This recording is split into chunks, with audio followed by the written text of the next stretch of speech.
अस्सलाम वालेकुम। उम्मीद करती हूँ आप सब ठीक ठाक होंगे। तो आज की वीडियो में लेकर आई हूँ हॉरर स्टोरीज़ के लिए, because people like horror stories more. आज की जो स्टोरीज़ हैं वो मेरी खुद की हैं। जैसे कि आप सब जानते हैं कि मैं अपनी भी स्टोरीज़ कुछ अपलोड कर चुकी हूँ यूट्यूब पे, तो ये भी उनमें से एक है।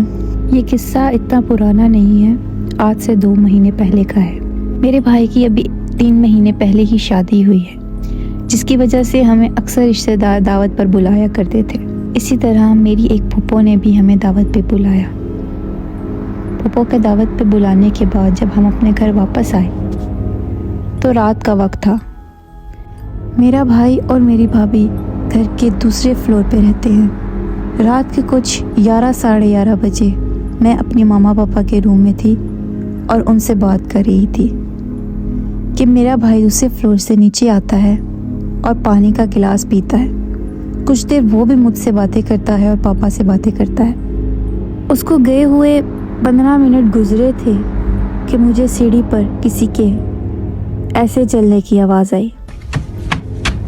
मुझे लगा कि मेरा भाई हमसे मजाक कर रहा है और यहाँ खड़ा हमारी बातें सुन रहा है। वो आवाज़ मेरे पापा ने भी सुनी थी, लेकिन उन्होंने बोला कि ये लाजमी मेरा भाई है। मैं दोबारा से अपने पापा मम्मा से बात करना शुरू हो गई। ठीक 3 मिनट बाद मेरा भाई और मेरी भाभी डर कर नीचे आ गए। चूँकि मैं उनसे उम्र में बड़ी हूँ, लिहाजा मैंने उनसे पूछा कि तुम दोनों डरे हुए क्यों लग रहे हो और नीचे क्यों आ गए। जिस पे उन दोनों ने मुझे जवाब दिया कि आप ही ऊपर कोई है, जबकि ऊपर उस वक्त उन दोनों के अलावा कोई नहीं था। मैंने उनसे पूछा कि आखिर असल में हुआ क्या है, जिस पे उन दोनों ने मुझे बताया कि आप ही हम दोनों लेटे हुए थे, आपस में बातें कर रहे थे कि कोई हमारी खिड़की पर हाथ मार रहा था, ऐसे जैसे कोई चीज़ को रेद रहा हो। हमने वो चीज़ भी इग्नोर कर दी, लेकिन थोड़ी देर बाद ही हमें ऐसे लगा कि कोई सीढ़ियाँ चढ़कर ऊपर आया है। मैंने उन दोनों की ये बात सुनी तो मैं खुद हैरान हो गई, क्योंकि थोड़ी देर पहले मुझे तो ये लग रहा था कि वो मेरा भाई है, लेकिन वो मेरा भाई नहीं था। मेरे पापा हम सबको डर ना लगे इसके लिए इस बात को रफ़ा दफ़ा करते रहे कि बस 7 पड़ोसियों के घर से आवाज़ आ रही है। अब इतने बच्चे तो हम लोग थे नहीं कि हमें समझ ना आए कि ये आवाज़ हमारे घर से आ रही थी या पड़ोसियों के घर से। मैंने फिर भी मेरे भाई और मेरी भाभी को तसल्ली देने के लिए मैं उनके साथ ऊपर गई। पीछे मेरे पापा भी थे कि कहीं कोई चोर ना हो, क्योंकि मेरा भाई और मेरी भाभी उस वक्त बहुत डर चुके थे। लिहाजा उन्होंने ऊपर जाने से ज़्यादा नीचे सोने को तरजीह दी।